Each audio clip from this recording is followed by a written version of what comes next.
Hello दोस्तों, आज हम करेंगे रीजनिंग के महत्वपूर्ण प्रश्न को हल। और दोस्तों, इन प्रश्नों के अभ्यास के माध्यम से आप अपनी किसी भी परीक्षा की तैयारी को बेहतर कर सकते हो। आइए दोस्तों, शुरू करते हैं आज का पहला प्रश्न। दोस्तों, यहाँ पर प्रश्न में दिया है 7:9, समान अनुपात 8 प्रश्न चिन्ह समान अनुपात 6:2।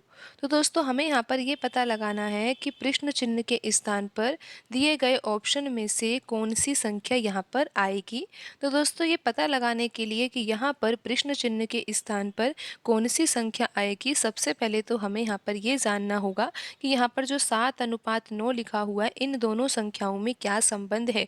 और इसी प्रकार हमें यहाँ पर ये भी समझना होगा कि 6 और 2 में कैसा संबंध है। फिर ही हम यहाँ पर ये पता लगा पाएंगे कि प्रश्न चिन्ह के स्थान पर कौन सी संख्या आएगी।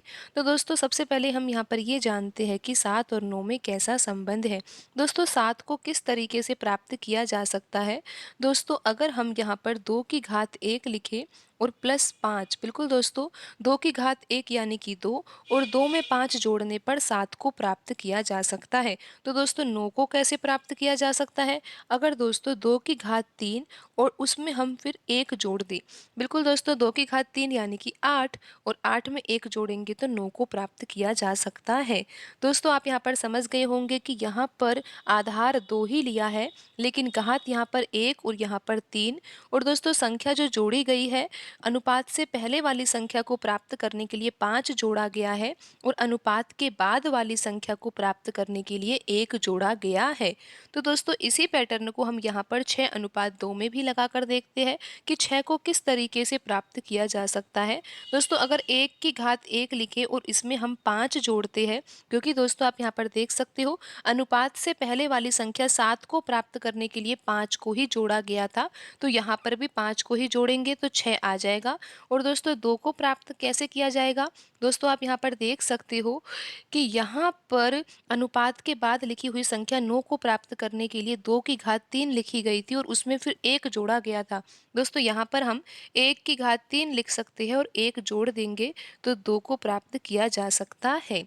तो दोस्तों, आपको यहाँ पर ये समझ में आ गया होगा कि अनुपात से पहले वाली संख्या को प्राप्त करने के लिए घात 1 लेनी है और जोड़ना क्या है 5, और अनुपात के बाद वाली संख्या को प्राप्त करने के लिए घात 3 लेनी है और जोड़ना क्या है 1। तो आइए दोस्तों, अब हम यहाँ पर ये समझने का प्रयास करते हैं कि 8 को किस तरीके से प्राप्त किया जा सकता है। फिर ही हम यहाँ पर ये पता लगा पाएंगे कि प्रश्न चिन्ह के स्थान पर कौन सी संख्या आएगी। तो दोस्तों, यहाँ पर हमें ये तो पता है कि अनुपात से पहले वाली संख्या को प्राप्त करने के लिए 5 जोड़ना है।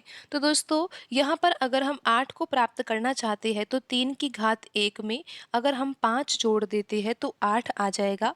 और दोस्तों, हम यहाँ पर अब ये पता लगा ही लेते हैं कि अनुपात के बाद कौन सी संख्या आएगी। इसके लिए दोस्तों हमें 3 तो लेना ही है, पर लेकिन यहाँ पर 3 की घात 3 लेनी होगी, क्योंकि आप देख सकते हो कि अनुपात के बाद वाली संख्या को प्राप्त करने के लिए यहाँ पर 9 को प्राप्त करने के लिए 2 की घात 3 ली गई थी, फिर उसमें 1 जोड़ा गया था। यहाँ पर भी आप देख सकते हो 2 को प्राप्त करने के लिए हमने यहाँ पर 1 की घात 3 लिखा था और 1 जोड़ा था, जिससे 2 आया था। और दोस्तों, ऐसे ही अब हम यहाँ पर ये पता लगा सकते हैं कि यहाँ पर अनुपात के बाद प्रश्न चिन्ह के स्थान पर कौन सी संख्या आएगी। 3 की घात 3 तो लिखना ही है और यहाँ पर जोड़ना है 1। दोस्तों, 3 की घात 3 होता है 27, और 27 में 1 जोड़ा जाएगा तो क्या आ जाएगा 28 आ जाएगा। और दोस्तों, आप यहाँ पर देख ही सकते हो कि जो ऑप्शन सी है उसमें 28 ही लिखा हुआ है, तो सही आंसर होगा ऑप्शन सी। दोस्तों, आप एक बार फिर से समझ लीजिए कि यहाँ पर 7 को किस तरीके से प्राप्त किया गया है। दोस्तों, यहाँ पर 2 की घात 1 + 5, फिर यहाँ पर अनुपात के बाद जो 9 लिखा हुआ है, 9 को प्राप्त करने के लिए 2 की घात 3 + 1। दोस्तों, 8 को प्राप्त करने के लिए 3 की घात 1 में 5 जोड़ा गया है, और अनुपात के बाद वाली संख्या क्या आएगी, इसके लिए 3 की घात 3 में 1 जोड़ा गया है, जिससे कि यहाँ पर 3 की घात 3 यानी कि 27 हो जाएगा, और 27 में 1 जोड़ने पर 28 आ जाएगा।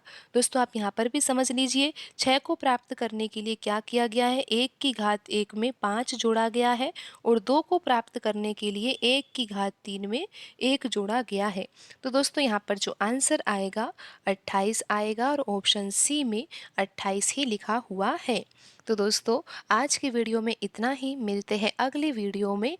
धन्यवाद दोस्तों।